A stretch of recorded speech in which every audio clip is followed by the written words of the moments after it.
So, GumRevive is basically marketed as a product designed to support healthier gums and improve your overall oral health. The idea sounds appealing, but there are a few things I'd be careful about before buying. The biggest question is what it can realistically do. A supplement or oral care product might help support your gums, but that doesn't mean it can reverse gum disease, repair serious damage, or replace professional dental treatment. I'd also look closely at the ingredients and the evidence behind the claims. Testimonials and dramatic before and after results can be convincing, but they're not the same as clinical evidence showing that the product actually works. So, is GumRevive worth buying?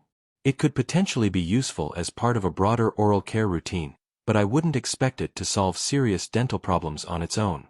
Overall, check the ingredients, independent reviews, company reputation, and return policy before spending your money. And if you're dealing with persistent bleeding, pain, or other gum problems, seeing a dentist is much more important than relying on a supplement. Thanks for watching. Don't forget to like and subscribe for more videos.